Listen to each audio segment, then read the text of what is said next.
Donald Trump pourra-t-il se sortir du bourbier proche oriental? Les Iraniens poursuivent leur stratégie de blocage de l'énergie dans la région, notamment du détroit d'Ormuz. Ce qui pourrait contraindre les Américains à une opération au sol. Le conflit iranien se poursuivra-t-il avec une intervention au sol? Plus les jours passent et plus on se demande bien comment Donald Trump va se sortir de cette guerre dans laquelle il s'est lancé avec Israël le 28 février.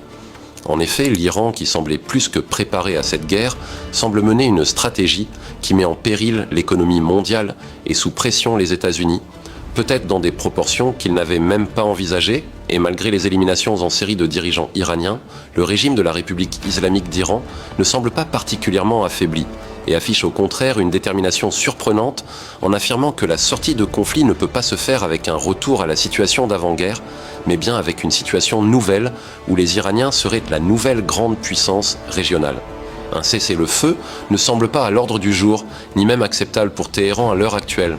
En témoignent notamment les déclarations du président du Parlement iranien, M. Mohammad Ghalibaf, dans un entretien accordé à Al Arabiya le 17 mars dernier, je cite « Nous ne pourrons accepter de cesser le feu que lorsque l'ennemi se sera véritablement repenti de son attaque. Nous nous sommes préparés à une guerre de longue durée. » Il précise également, et cela est fort important, je cite, « Cette guerre transformera profondément les rapports régionaux et il n'y aura pas de retour aux conditions d'avant-guerre. » Il est clair que l'Iran refuse un retour à la situation d'avant-guerre avec une présence américaine menaçante. D'ailleurs, un projet de loi a été déposé devant le Parlement iranien qui s'intitule « L'Assemblée consultative islamique ». Ce projet de loi visant à instaurer des droits de passage pour les navires traversant le détroit d'Ormuz. Et plus les jours passent, plus la situation des États-Unis semble périlleuse, étant donné que les cours du pétrole continuent d'augmenter avec constance. Avant d'entrer dans le vif du sujet, je vous demande une chose très importante. Vous êtes sur Poutine TV. Ici, on analyse, on questionne, on réfléchit. Ce type de contenu dérange. Ce type d'analyse n'est pas toujours accepté par les grands médias dominants et il arrive souvent que ce genre de vidéos soit supprimé, limité ou rendu invisible. Alors je vous invite dès maintenant à vous abonner, à liker et surtout à partager massivement cette vidéo. Enregistrez-la, diffusez-la autour de vous. Plus vous partagez, plus il devient difficile de faire taire certaines analyses. Si vous voulez que cette chaîne continue d'exister et de proposer un regard alternatif, votre soutien est essentiel. Les Iraniens ont d'ailleurs frappé le terminal pétrolier de Yanbu en Arabie Saoudite, ce qui empêche pour le moment les Saoudiens d'exporter leur pétrole par la mer Rouge. Et étant donné que le porte-avions USS Gerald Ford est retourné en Méditerranée pour suivre des opérations de maintenance, il n'y a désormais plus de flotte américaine pour contribuer à la défense de l'Arabie Saoudite. Dès lors, on s'orienterait donc vers une guerre longue. Mais si la guerre dure, cela risque de faire dérailler l'économie mondiale dans des proportions incalculables et impossibles à maîtriser. La situation sur le marché de l'énergie est tellement tendue que les Américains ont levé un certain nombre de sanctions pétrolières, non seulement contre la Russie, mais aussi, tenez-vous bien, contre l'Iran. En effet, en dépit de sa complexité technique, ce marché fonctionne banalement comme un marché d'offres et de demandes, et on a donc besoin des matières premières iraniennes pour rester stable et ne pas voir les cours du pétrole échapper à tout contrôle vers la hausse.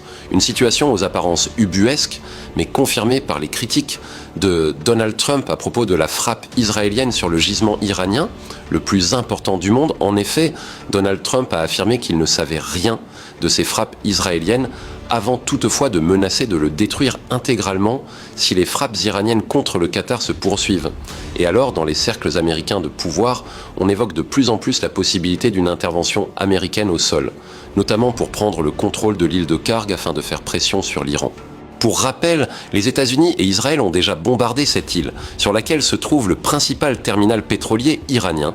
C'était dans la nuit du 13 au 14 mars dernier. Cette île abrite, nous l'avons dit, le principal terminal pétrolier de l'Iran, qui représente à peu près 90% des exportations pétrolières iraniennes. Donc quelque chose dont l'Iran ne peut absolument pas se passer pour assurer ses revenus. Difficile toutefois de voir comment les Américains pourraient atteindre cette île sans au préalable avoir une maîtrise très sérieuse de la côte iranienne. Et s'ils prenaient le contrôle de cette île, cette dernière pourrait se faire régulièrement pilonner de drones iraniens, ces derniers bénéficiant d'une bonne profondeur stratégique. Quant à une opération au sol de plus grande envergure, cela semble peu probable. Pour rappel, la coalition emmenée par les États-Unis pour envahir l'Irak en 2003 Compter près de 200 000 soldats pour un pays peuplé d'environ 26 millions de personnes, on ne voit pas comment une telle opération pourrait être reproduite. De surcroît dans un contexte de politique intérieure américaine explosif, à quelques mois des élections de mi-mandat. Malgré leur évidente supériorité militaire et économique sur l'Iran, il n'est donc pas exclu que la guerre en Iran se termine en un nouveau Vietnam pour les États-Unis de Donald Trump. Mais entre-temps, quoi qu'il advienne, la boîte de Pandore du chaos économique et énergétique mondial a été ouverte. Et Dieu seul sait ce qu'elle contient et surtout pour combien de temps. Si vous êtes arrivé jusqu'ici, cela signifie que vous cherchez à comprendre au-delà des titres et des déclarations officielles.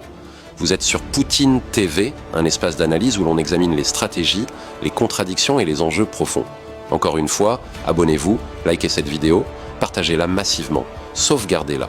Ce type de contenu peut disparaître rapidement parce qu'il ne correspond pas toujours à la narration dominante. Plus vous interagissez, plus l'algorithme aura du mal à l'ignorer. Restez vigilant, restez analytique et surtout ne vous arrêtez jamais à la première version d'un événement. La réflexion critique est votre meilleure arme.